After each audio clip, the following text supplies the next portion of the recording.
All right, here we go. Going into our 7E work, it's just going to be about simplifying radicals. Now, radicals in this case is going to be talking about perfect squares.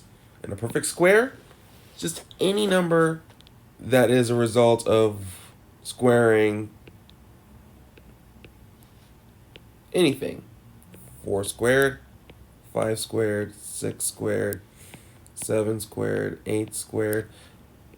If you square 1, squaring a number is the same thing as saying 1 times the same thing itself. 1 times 1, in that case, it's 1.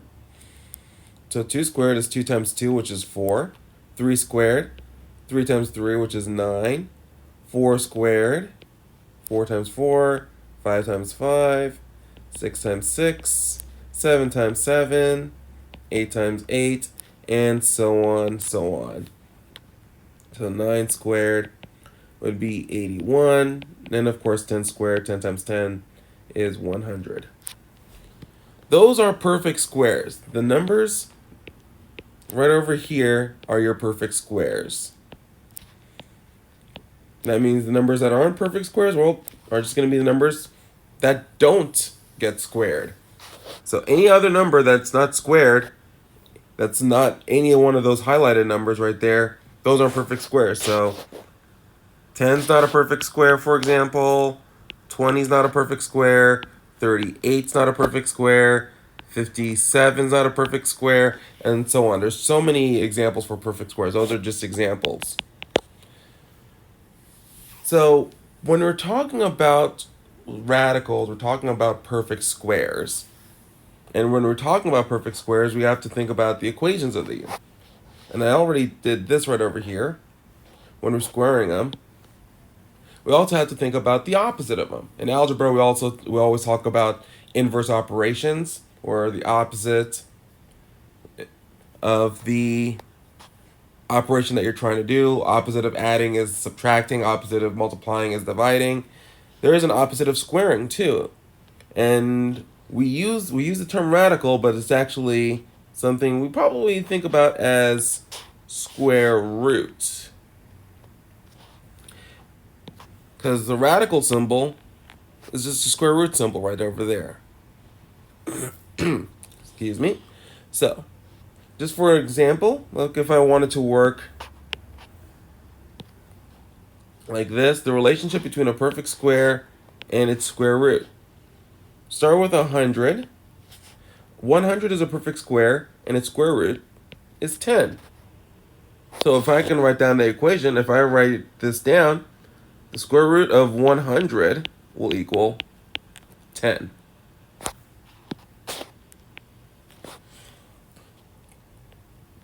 So if I work backwards, 81 is a perfect square, and its square root would be 9. So, square root of 81 equals 9. 64 is a perfect square, and 8 is its square root. Square root of 64 is 8. I can even go a little bit higher than that, too. Let's say I wanted to find 11 squared, which is 11 times 11, which is 121. 121 is a perfect square, 11 is its square root, and the square root of 121 is 11. These are just examples right over here. I'll just do one quick one right over here. Square root of 36, that would be 6, and 36. Square root of 36, when that's inside that radical symbol, is 6. So if I wanted to simplify radicals, I'm just going to solve these things. Simplifying each radical expression, radical 100, square root of 100, we already know that, it's 10. Radical 4, square root of 4. That's, no, square root of 4 is not 4, square root of 4 is 2. There we go. Square root of 400. Now, this is going to be interesting because 400 itself is a pretty big number right there. I can actually break this up a little bit because 400, the same thing as saying 4 times 100. and 4 and 100 are two different square roots. So I can actually rewrite this 400 as 4 times 100, which I can also rewrite as radical 4, square root of 4, times square root of 100. And we know what both of those things are. Square root of 4 is 2. Square root of 100 is 10. 2 times 10, which is 20. And if you actually put it in the calculator straight out, square root of 400 is 20. Or 20 squared is 400. So one thing to remember about radicals, we can rewrite radicals, like if I have radical A or radical AB, like this, I can rewrite that as radical, write it like this, radical A, there we go, times radical B. I can split up the radicals like that. I can split up the radicals. So let's say I have something a little bit trickier. Like, so let's say down here, we had radical 9 times radical 2. Now, radical 9, that's a perfect square. We know that. But is 2 a perfect square? 2 is not in that list right over there. 1, 4, 9, 16. 2 is not a perfect square, so that's going to be interesting. So what I'm going to do, I'm actually going to solve this, but since 2 is not a perfect square, I'm not going to do anything to that 2. I'm going to leave that radical 2 by itself. So I'm going to solve this way. Radical 9 times radical 2. Square root of 9 is 3. And the square root of radical 2, I'm just going to leave that as the square root of radical 2. I'm not going to solve that. I'm not going to bother with that. If it's not a square root, if I can't get a square root on that one, I'm just going to leave it alone. And it turns out that my answer, I can write this as 3 radical 2. Now, in many cases in math, a lot of these answers get written down this way because it's better to write this as opposed to a long decimal. If I tried to calculate the square root of if I tried to calculate the square root of 2, it's going to come out to be one big decimal, 1.4 something something something. And that decimal will keep going on forever. A lot of math books and a lot of math circles will just leave it as radical 2 and just leave it alone like that. So 3 radical 2 would be the correct way to write this down. And if you're familiar with the Casio calculators are actually equipped to handle those types of problems and expressions straight out like that too. Okay. Moving on to square root of 25 times the square root of 49. Thankfully, 25 and 49 are perfect squares already. So I could just calculate them this way.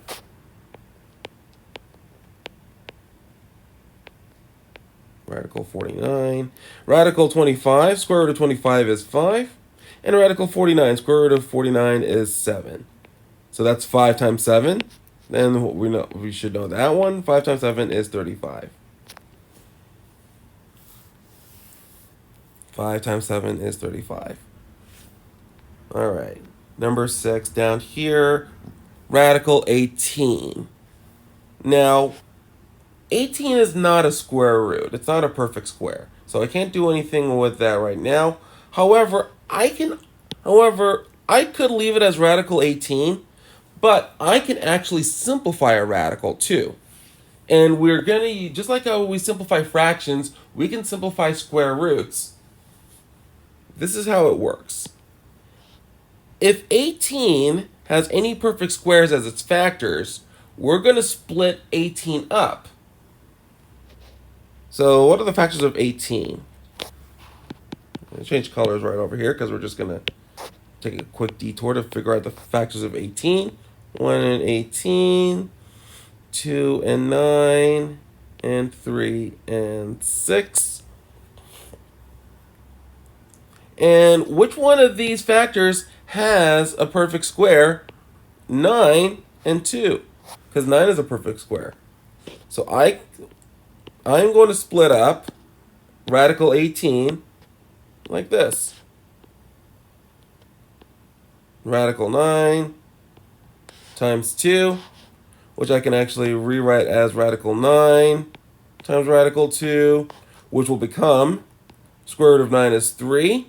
And I can't do anything with radical 2. I'm just going to leave that right there. 3 radical 2. There's that number again. 3 radical 2.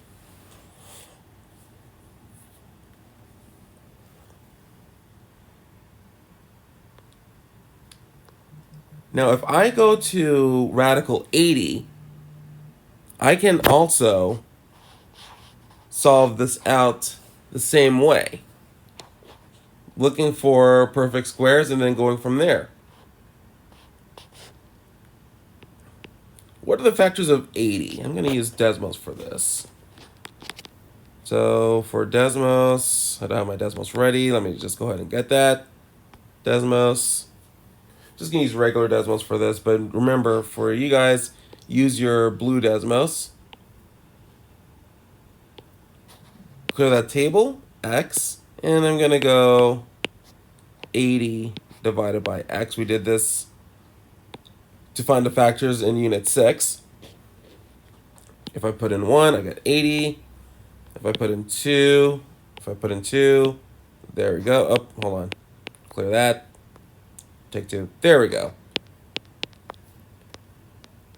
And I'm going to get all these terms right over here. 1 and 80, 2 and 40, 4 and 20, 5 and 16. And I see 16. 16 is a perfect square. I know that because that's 4 times 4. So I can actually just, instead of going 80 and breaking that down, I can just take that 16 and that 5 right over here and break up 80 that way. 5 times 16. So this will become radical. I'm gonna lead off with the actual square root first. 16 times 5 will become radical 16 times radical 5. Square root of 16 is 4. Radical 5. 5 is a prime number. 5 does not have a square root. And that's the most important thing. If it's prime, we can't factor this down any further. Because the factors of 1 and the factors of 5 is just 1 and 5. So I can't do anything with radical 5. I'm just going to leave radical 5 by itself. Since radical 5 only has 2 factors, 1 and itself, that's a prime number. So we can't break that down any further. So 5, radical 5 stays right there. And I have 4 times radical 5, which is the answer to that problem right there. Simplifying radical 80 gets you 4 radical 5.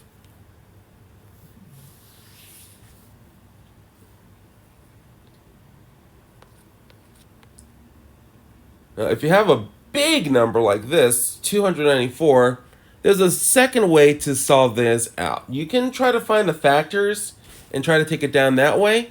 Or another way you can solve this out is by creating what we call a factor tree. Taking 294 and trying to prime factor out 294. Looking for prime factors. So what I'm going to do is take 294. I'm going to do it over here on the side.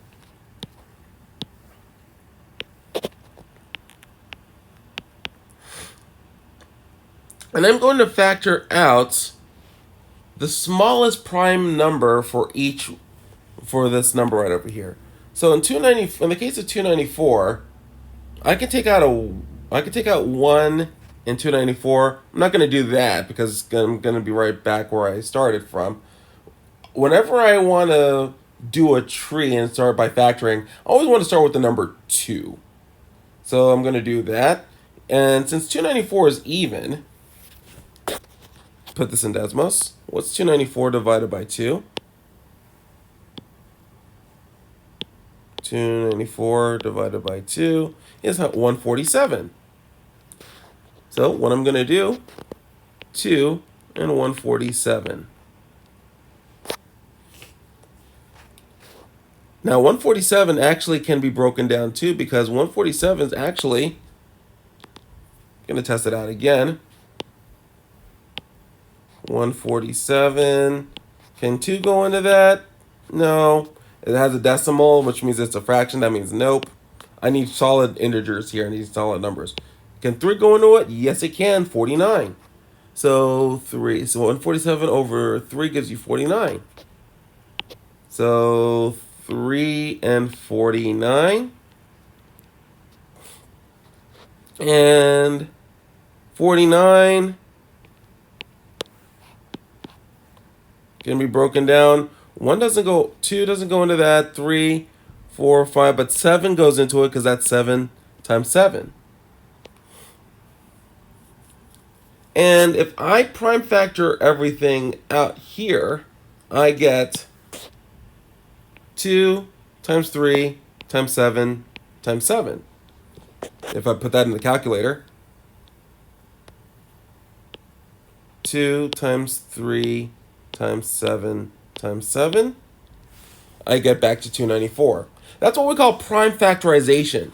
Factoring everything down by simply using prime numbers. And this is a key in order to help us find our radicals and simplifying radicals if we have some big numbers. So 2 and 3 and 7 times 7. So what's going to happen, since 294 is inside the parentheses, it becomes this.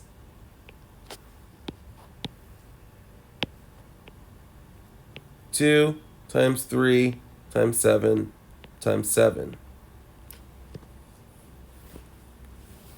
Now, we're in luck because if I have double inside the radical, 7 times 7, 7 times 7 is 49. We know what the square root of 49 is. Square root of 49 is 7.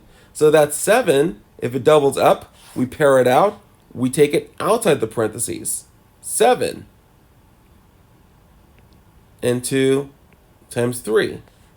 So the 7 will pair up, and we'll put it outside the parentheses, which will turn it into 7 radical 2 times 3. And 2 times 3 is just 7 radical 6.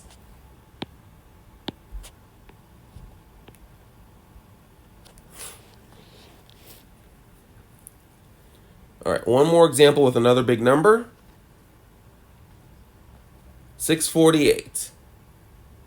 And I'm going to do a prime factor tree for this straight out. And the way I do it is this. Start with 648, and I'm going to start by dividing everything by 2 and going from there. So 648 divided by 2, and it sounds even, so it should work. 648 divided by 2 gives me 324. So put that down. 2 times 324. Moving on. 324, can I divide that by 2? Yes, I can. If I can't divide it by 2, I'm going to keep going on till 3, but I can divide this by 2. 324 divided by 2. Divided by 2 gives me 162. 2 and 162. Gonna need some more space right over here, so I'm just gonna move this over here to the side. 162, I can take that by 2 as well. 162 divided by 2.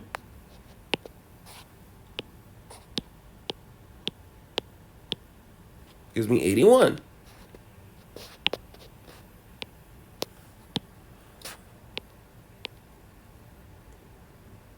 So 2 and 81. Now 81 is not a... 81 is not a actual odd number, but what 81 is, it's a perfect square. If I get a perfect square out of this, then I can just go ahead and use that perfect square. I could break it down by 3, but since I know 81 is 9 times 9, I'm just going to use that for this problem right over here.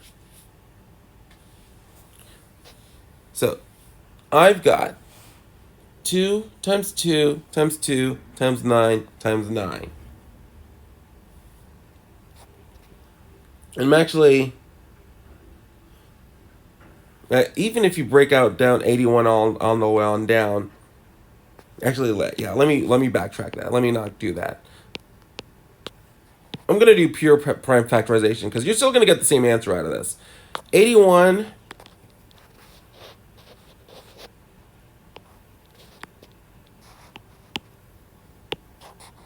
81 divided by 2 won't work. But 81 divided by 3, I think that will work. Yes, it will. It gives me 27. So 3 and 27. Break down 27. 27 divided by 3 gives me 9.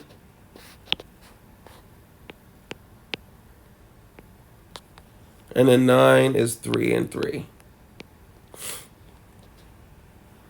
So this becomes 2 times 2 times 2 times 3 times 3 times 3 times 3.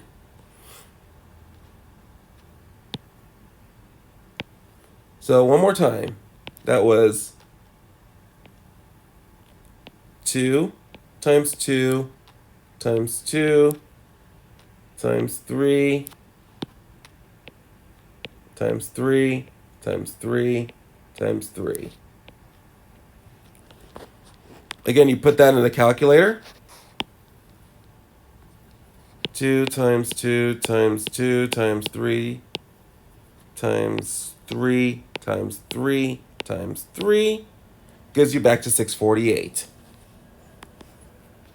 Now, back to the any doubles that I see, I'm going to take outside the parentheses. So I see double 2 right over here. So that means the 2 gets doubled out. So the 2's outside now. I have double 3 right over here. So this 3 right over here gets doubled out. 2 times 3. And I got another set of double 3's that I'm going to take out too. That set of double 3's as well. That's going to be taken out as well. And the only thing that's left inside the the only thing left inside the radical rather is the radical 2. And 2 times 3 times 3, put that in the calculator, you get 2 times, clear that, 2 times 3 times 3. 18. 18, radical 2. There's a lot of steps that go into these types of problems. However, it's important to know how these work because a lot of mathematics, especially when you go into geometry and especially when you get into algebra 2, a lot of mathematics is based upon what we call exact answers. The more exact answers are going to be radical answers because if you try to put this in the calculator, if I just did radical 648 in the calculator, put that in the calculator and just get that, square root of 648, I get 25.455844107. That's a lot. And decimals are already kind of tricky.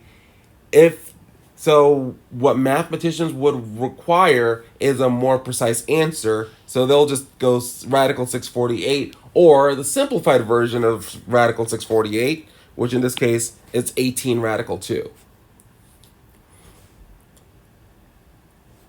All right. Now, today's practice is going to be solving these radicals down here in the practice 1 through 18.